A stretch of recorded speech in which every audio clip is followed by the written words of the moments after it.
There are places you walk into smiling and leave feeling smaller. No argument, no insult, no obvious disrespect, just a subtle shift. Your confidence dips, your posture tightens, your voice loses weight, and you can't explain why. That's how power is usually taken. Not in one dramatic moment, but in quiet, repeated exposures to environments that slowly train you to shrink. Centuries ago, Niccolò Machiavelli observed something most people still miss. Power is rarely stolen outright.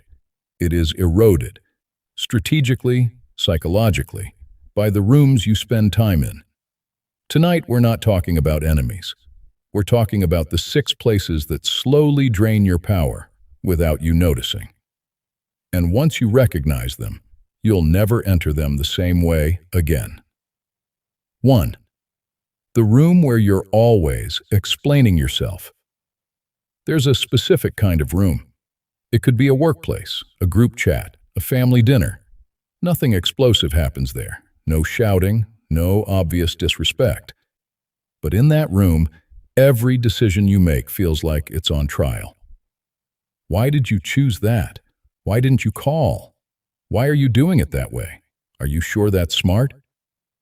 Each question sounds reasonable on its own, even logical. Sometimes they're framed as just trying to understand. But over time, something subtle begins to shift inside you. You start preparing defenses before you even speak. You rehearse explanations in your head. You add extra details to make yourself sound reasonable. You soften your opinions before anyone can challenge them. And slowly, almost invisibly, your authority over your own life weakens. In The Prince, Niccolò Machiavelli warned that a ruler who constantly justifies himself loses the perception of strength. When a leader explains every move, he signals doubt, and doubt invites challenge. The same principle applies to you. Real power doesn't rush to explain. It chooses when to clarify.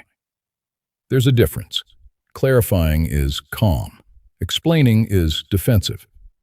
Clarifying says, "Here's my reasoning." Over-explaining says, "Please approve of my reasoning." I once worked with a man named Daniel. He was intelligent, composed, and extremely competent. But in meetings, he had a habit. He explained everything in painful detail. If he made a recommendation, he'd spend 5 minutes justifying it before anyone asked why. He thought he was being thorough, but something interesting happened. The more he explained, the more people interrupted him. The more they interrupted, the more defensive he sounded. The more defensive he sounded, the less authority he carried. His expertise didn't change, but the perception of his confidence did. Then one day, he made a small adjustment.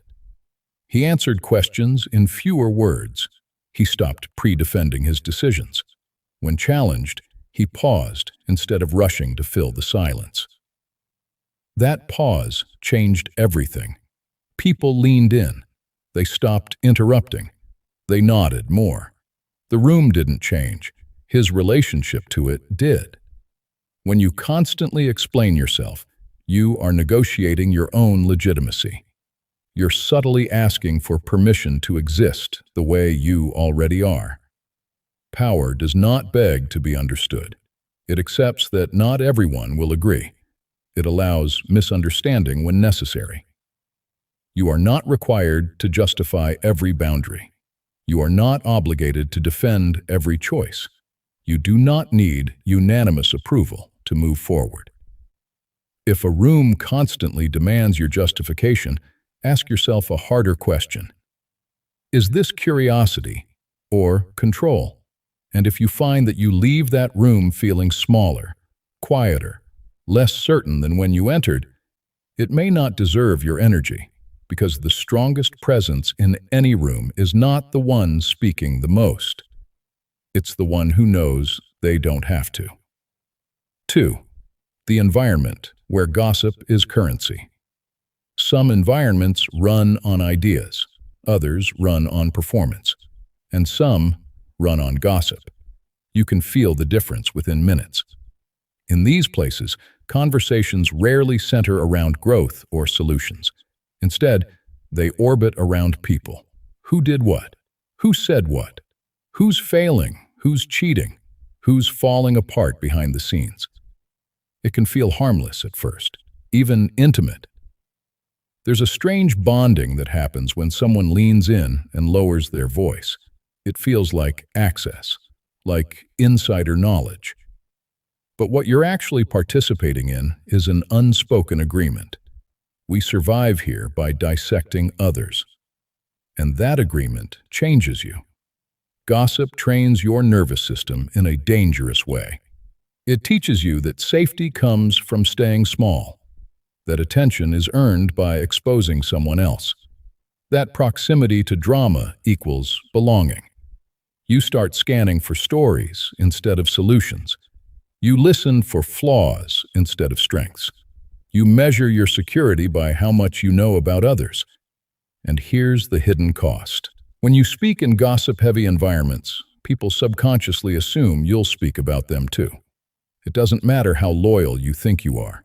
The pattern is enough. Trust erodes quietly. In The Prince, Niccolò Machiavelli understood the psychology of perception. He knew reputation wasn't just about what you did, it was about how you were seen.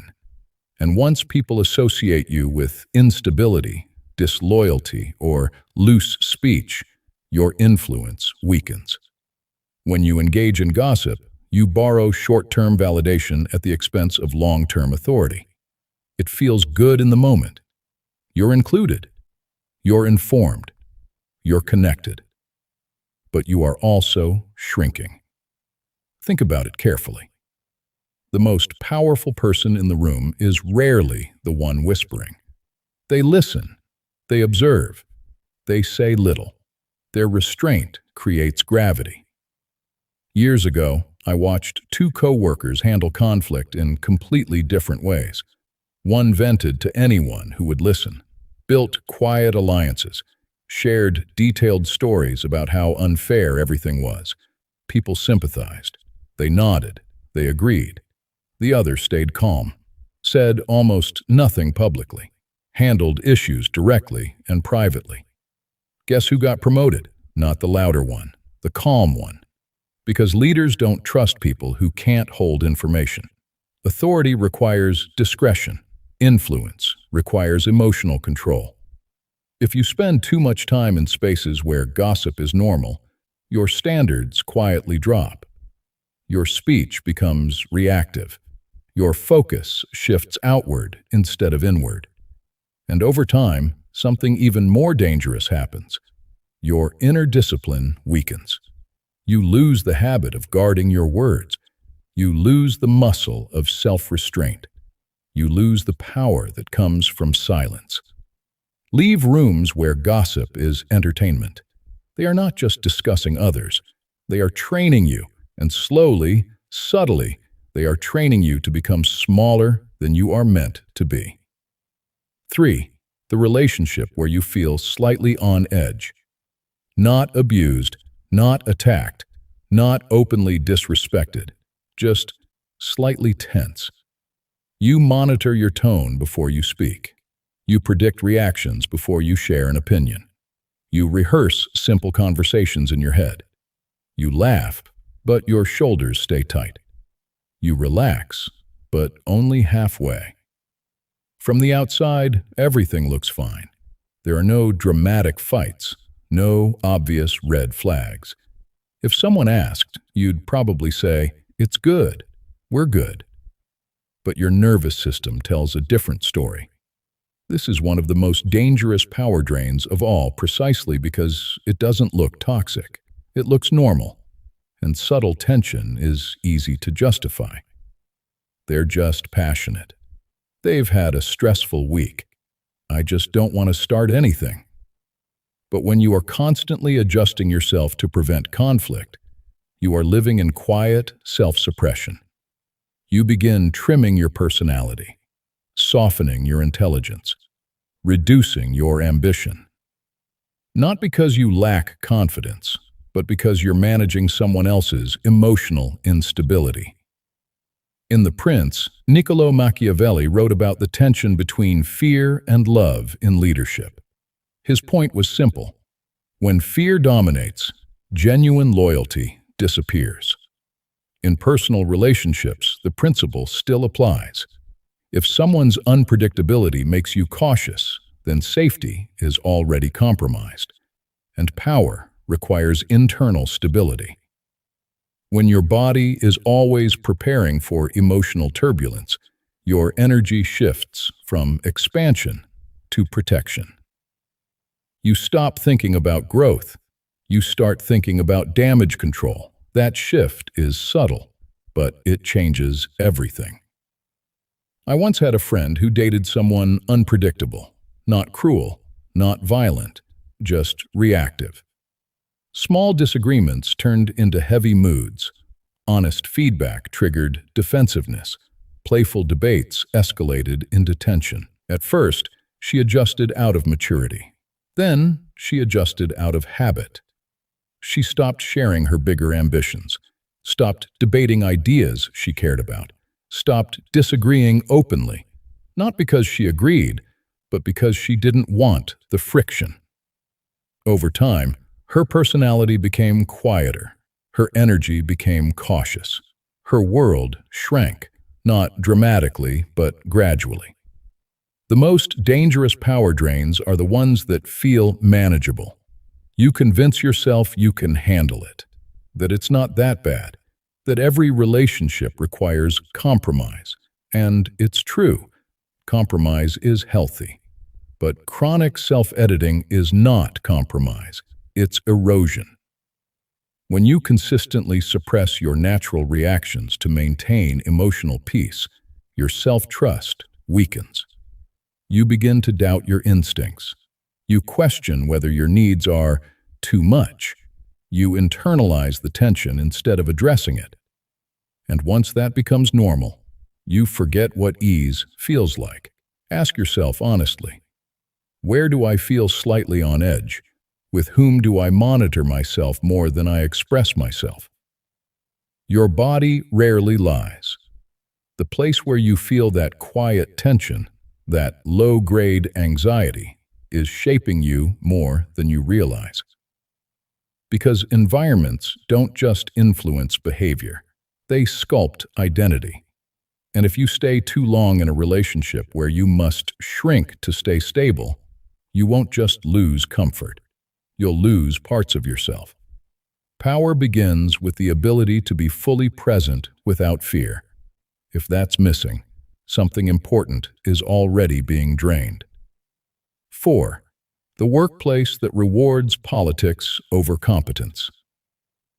There are organizations where excellence is respected, where results speak, where skill earns authority. And then there are organizations where optics matter more than substance. In political workplaces, visibility outweighs value. What matters is not what you build, but who sees you building it. Not how well you solve a problem, but how well you position yourself around it. People learn to perform productivity instead of produce results. They protect territory instead of building solutions. They master perception before mastery itself. At first, you may not notice the shift. You tell yourself you're just being strategic, just being aware, just playing the game. But slowly, something changes inside you. You begin calculating how things look rather than what's right. You measure your words carefully in every meeting. You spend more mental energy navigating personalities than mastering your craft. And that mental energy is not unlimited. In The Prince, Niccolò Machiavelli was brutally honest about political environments. He never pretended power structures were fair, but he emphasized something critical. If you must operate within politics, do it consciously, not emotionally. The problem isn't politics itself. The problem is unconscious participation. When you start absorbing the culture without realizing it, that's when erosion begins. If you're in a workplace that drains you, ask yourself, am I adapting strategically, or am I slowly losing myself trying to fit in? There's a difference. Strategic adaptation means you understand the system, but you don't let it rewrite your values. Losing yourself means your standards quietly shift, your boldness softens, your originality fades. I once worked in an office where meetings lasted longer than execution, where credit was negotiated more aggressively than results, where subtle alliances mattered more than measurable outcomes. At first, I thought I was immune to it. I told myself I would focus on my work and let performance speak. But after 6 months, I noticed something uncomfortable. I had become more cautious in meetings, less creative with ideas, more concerned with how my contributions would be perceived. I was editing myself to avoid stepping on the wrong toes, protecting my image instead of sharpening my ability. The environment was shaping me, not dramatically, just gradually. And gradual change is the most dangerous kind. Eventually, I left. Within weeks, my clarity returned. My thinking felt sharper. My ideas flowed without the constant filter of impression management. Your environment trains your behavior whether you intend it to or not. If politics dominates your mental bandwidth, your actual competence quietly declines, because mastery requires focus, and politics fractures focus. Choose your arenas carefully. Some rooms refine your talent, others reward your performance of talent. And over time, that difference determines not just your success, but who you become. 5. The digital space that keeps you comparing. This one is subtle. You open your phone for 5 minutes. 40 minutes pass. You weren't looking for anything serious, just a quick scroll, a small break, a mental reset. But then you see it. Someone's new house, someone's engagement photos, someone's fitness transformation, someone's business success story, someone announcing a milestone you didn't even know was possible at your age. And even if you're disciplined, even if you're confident, something happens internally. Comparison, it's automatic, quiet, almost biological. In The Prince, Niccolò Machiavelli understood something timeless about human perception. People judge themselves relative to others.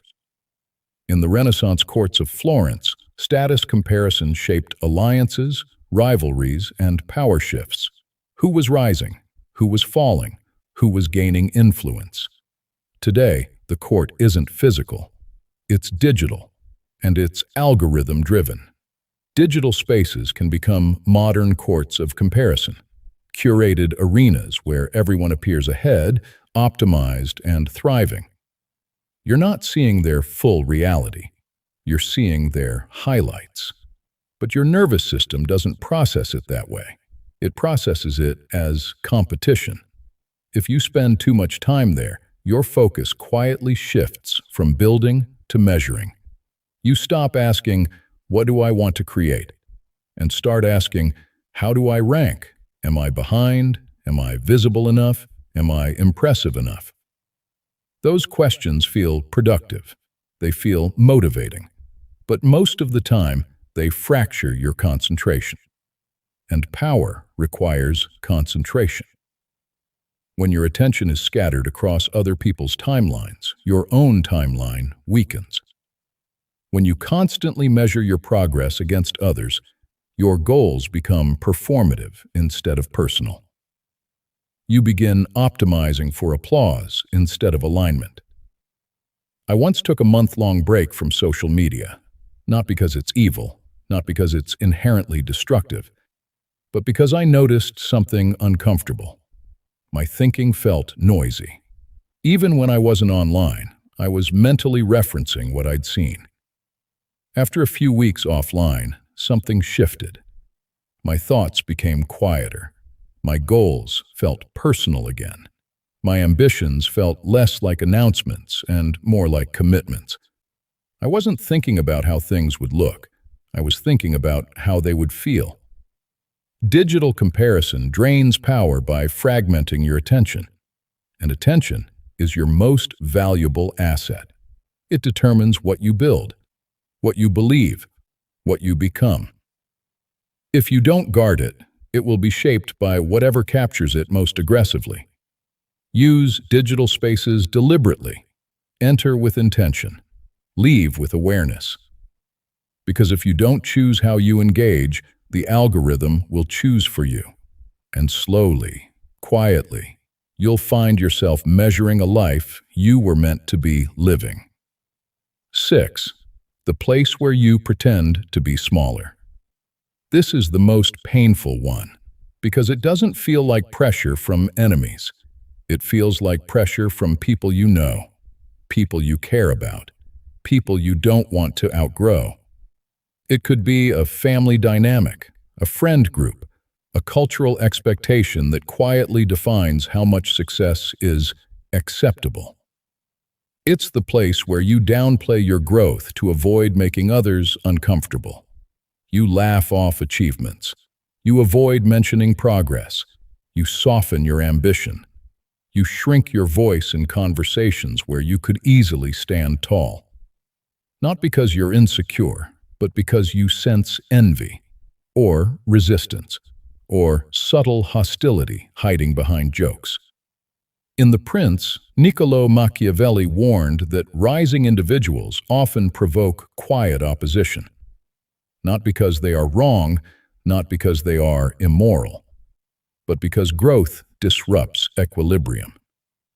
When one person expands, it forces others to confront their own stagnation. And that discomfort doesn't always show up as open conflict. Sometimes it shows up as sarcasm, teasing, backhanded compliments. Must be nice. Don't forget us when you're famous. Trying to be a big shot now? Individually, these comments seem small, harmless even. But your nervous system registers them, and when you sense that your expansion makes others uneasy, you face a choice. Dim your light or accept temporary tension. Many people choose dimming. It feels safer, more cooperative, less dramatic. You tell yourself you're just being humble, just staying grounded, just keeping the peace. But humility is different from self-erasure. Every time you pretend to be smaller than you are, your subconscious registers it as self-betrayal. You teach yourself that your growth is dangerous, that your ambition needs to be managed, that belonging requires contraction. Over time, this erodes your self-trust. And without self-trust, power collapses. I once watched a talented musician slowly stop sharing his work.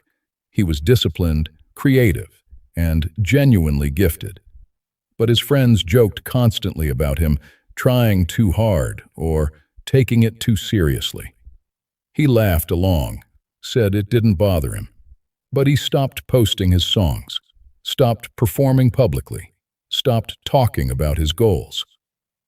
Years later, he admitted something painful. The jokes weren't funny.